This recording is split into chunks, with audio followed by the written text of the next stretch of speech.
Hello everyone, welcome to another robotics session. Today we're going to talk about inverse kinematic and the problem of finding the robot joint angles or translation as a function of the robot end effector position.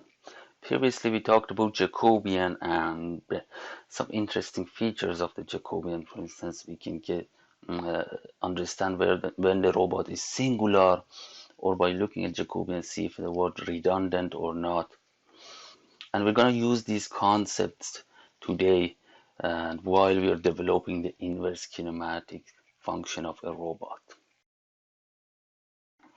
Let's recap. The process of finding the inverse kinematics is basically calculating the joint angles or translation, as we call them, Q, in order to uh, find the desired position of robot end effector. For instance, in this figure we have a 3-link robot. Assume we wanted to move it to the desired position. We know what is our desired position. From sensors such as camera, we're detecting an object and we want to go grab it. But how should we change the robot's joints in order to get there? That is the question. The simplest solution is to look at the inverse of the forward kinematics by taking inverse of the Jacobian. And Q dot, the joints, would be equal to J inverse times X dot, the velocity of the desired position that we want to go there. Several problems arise when we take the Jacobian inverse. We talked about singularities, where the Jacobian is not invertible. We also said, how about the case where the robot is underactuated? We cannot go everywhere that we want. In these cases, Jacobian inverse doesn't have a solution. And there is another case where the robot is redundant. And if you remember, the inverse could have multiple solutions. Like in this case, where the robot has 4 links, 4 joints, and it wants to do a task in a 2D space. It's a redundant robot. For a specific position in 3D space, it might have different configurations. 2 of them are shown here. As we mentioned, the joint motions that don't affect the position of the end effector, these are called null space motions or self motion of the robot. And this figure is another example. The tip of the robot could be fixed, but this joint can come here and this joint can come here without changing the robot end effector position. These are self motions. Therefore, when we look at the inverse problem for one specific position of the end effector, we might have multiple solutions. If you can't really take the inverse of the Jacobian. How can we address this problem? One way to look at it is to look at the problem of finding Jacobian as inverse of the Jacobian as an optimization algorithm. And we're going to use least square to solve this problem. You're probably familiar with this by going through the vision parts of the course.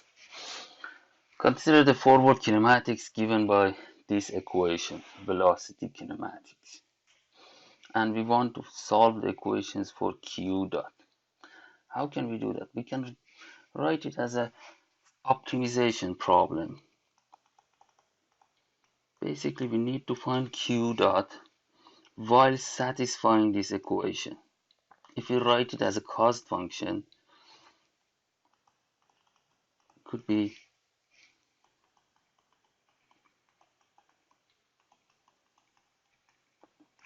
this. This solution is our inverse kinematic. We want to find the joint velocities that give us a end effector velocity x dot that satisfy the motion of the robot, the forward kinematics. This is another way to represent the inverse kinematic problem. And how can we do that? We've done it before with least square method. We can try again. To minimize this cost function, all we have to do is take its derivative with respect to Q dot.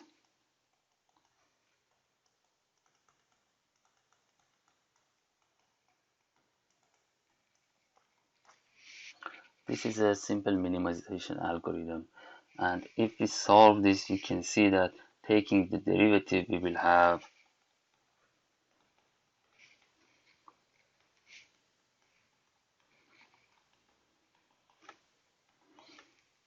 simplifying the equations, we will get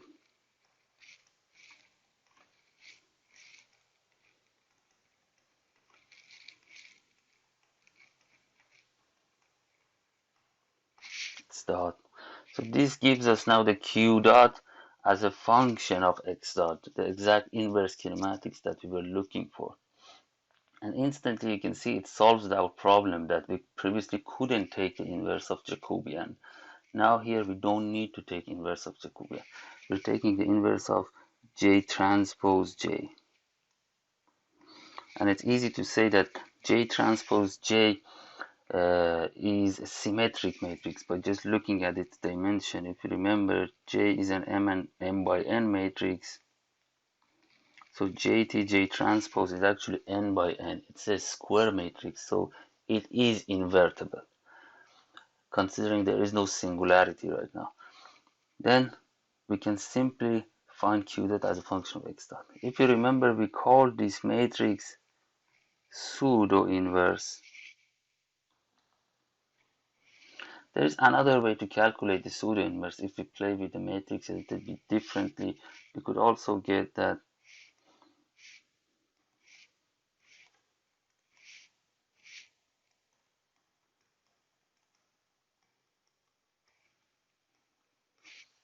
this is another representation of pseudo-inverse. Both of these are correct. This is usually called right-hand side pseudo-inverse. This is called left-hand side pseudo-inverse. These two pseudo-inverses are not the same, but they both give us the inverse kinematics. You might say why? Because previously we said for redundant robot, they have option to reach to the same point in different ways. These two represent two different ways to get to end effector position that we want. Another thing that I want to mention is that if a robot was not redundant and it was fully actuated, if it was fully actuated, then J itself was invertible, right? J was a square matrix. Now what happens if we use pseudo-inverse for a fully actuated robot where J is invertible? Just expand the left-hand pseudo-inverse and we'll see what happens. So the pseudo-inverse is JT J inverse J. Now if we expand this term, assuming J is invertible for a fully actuated robot, we'll get this.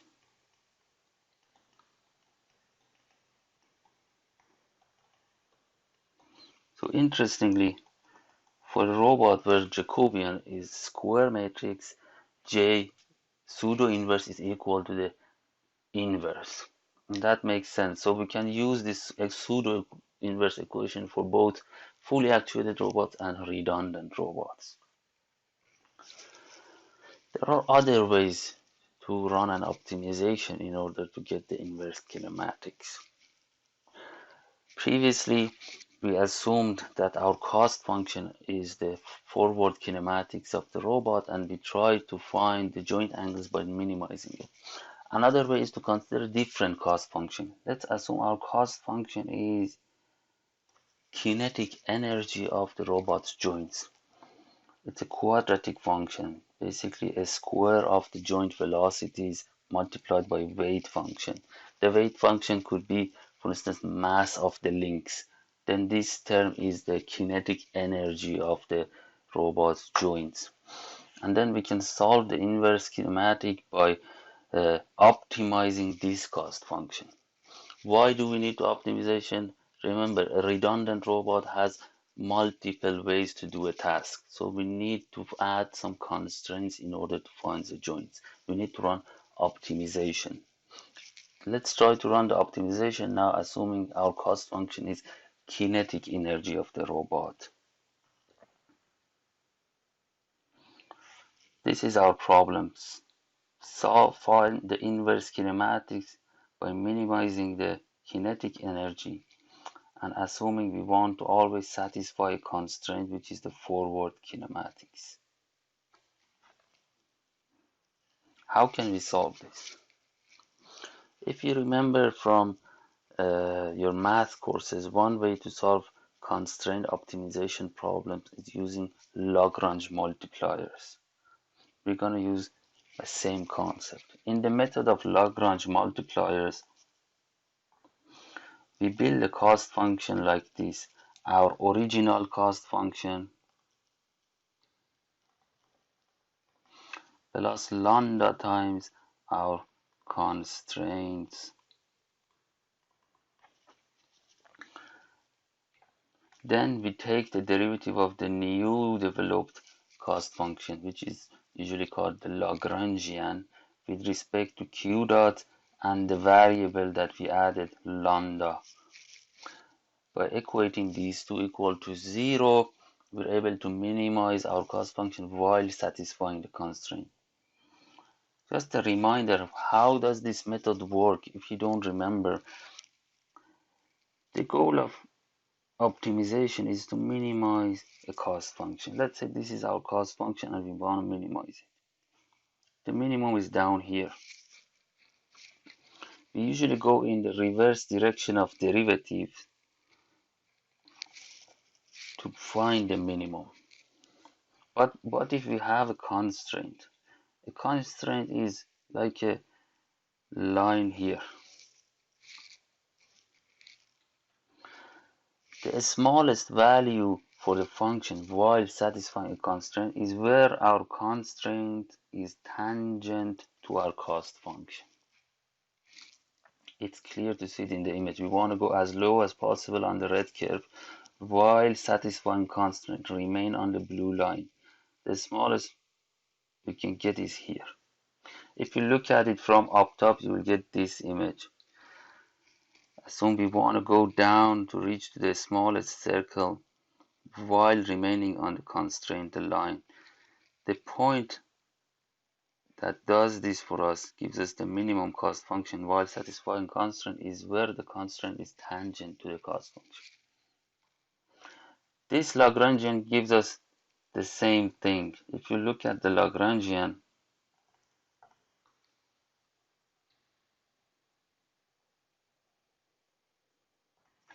when we take derivative of this Lagrange function that we want to be built with respect to q dot, what will we get? We get the derivative of our cost basically with respect to q dot equal to 0.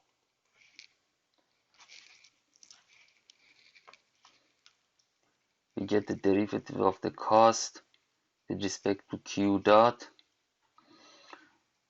is equal to minus lambda transpose derivative of our constraint with respect to q dot. This is what this first equation means. The second equation means if we take derivative of the Lagrange with respect to lambda, we have actually this, our constraint is equal to 0. What does these two equations mean? It means our constraints are satisfied, okay? And the tangent of the cost function is in the negative direction for the tangent of the constraint. Exactly what we wanted. If we're going down the cost function in negative direction, the minimum is where it is tangent to the constraint. So tangent of the constraint, or its slope, should be in the negative direction of slope of the cost function. And that's what the Lagrangian equation gives. So Lagrangian basically solves the constraint problem by looking at it this way, looking at the slope of the constraint being in negative direction of the slope of the cost function. Now this was a recap. Let's use the Lagrange method to find inverse kinematics when we want to minimize the kinetic energy. If we use the two equations for Lagrangian and take the derivatives with respect to q dot and lambda, we will get these two equations.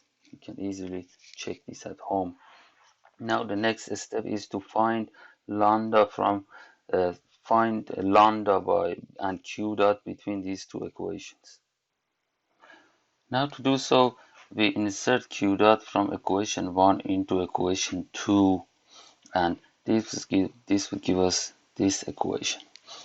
And then from this equation we can calculate lambda. Putting lambda back into equation 1, we would get this final equation.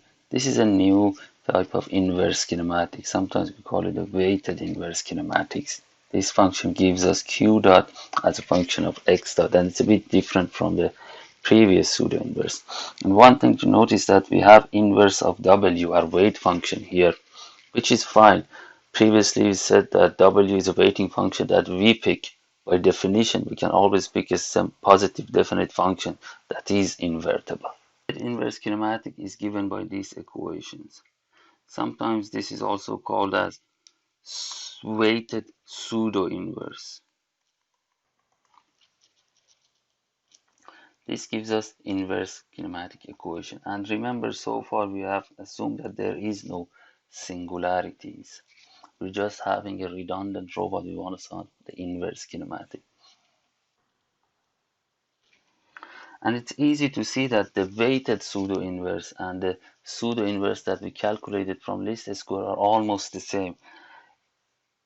If you put W, the weight functions or weight matrix, in weighted pseudo-inverse equal to identity, you would get exact same equation for the right hand side pseudo-inverse.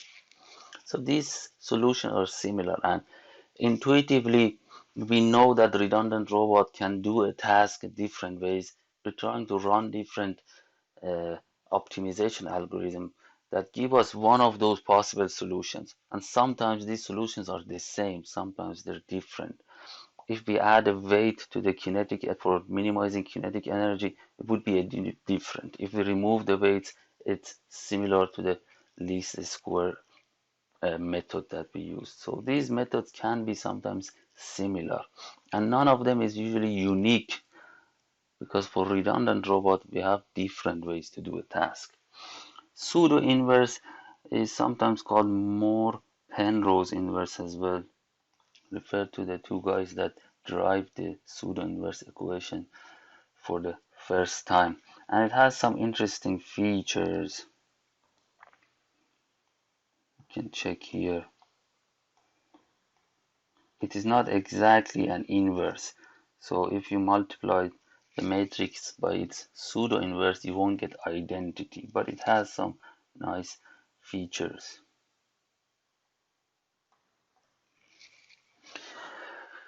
So far we calculated the inverse of inverse kinematics of an equation. To simplify everything, q dot is pseudo inverse times x dot. So if we know our desired position and we decide that we want to get there at a specific velocity, then we have x dot.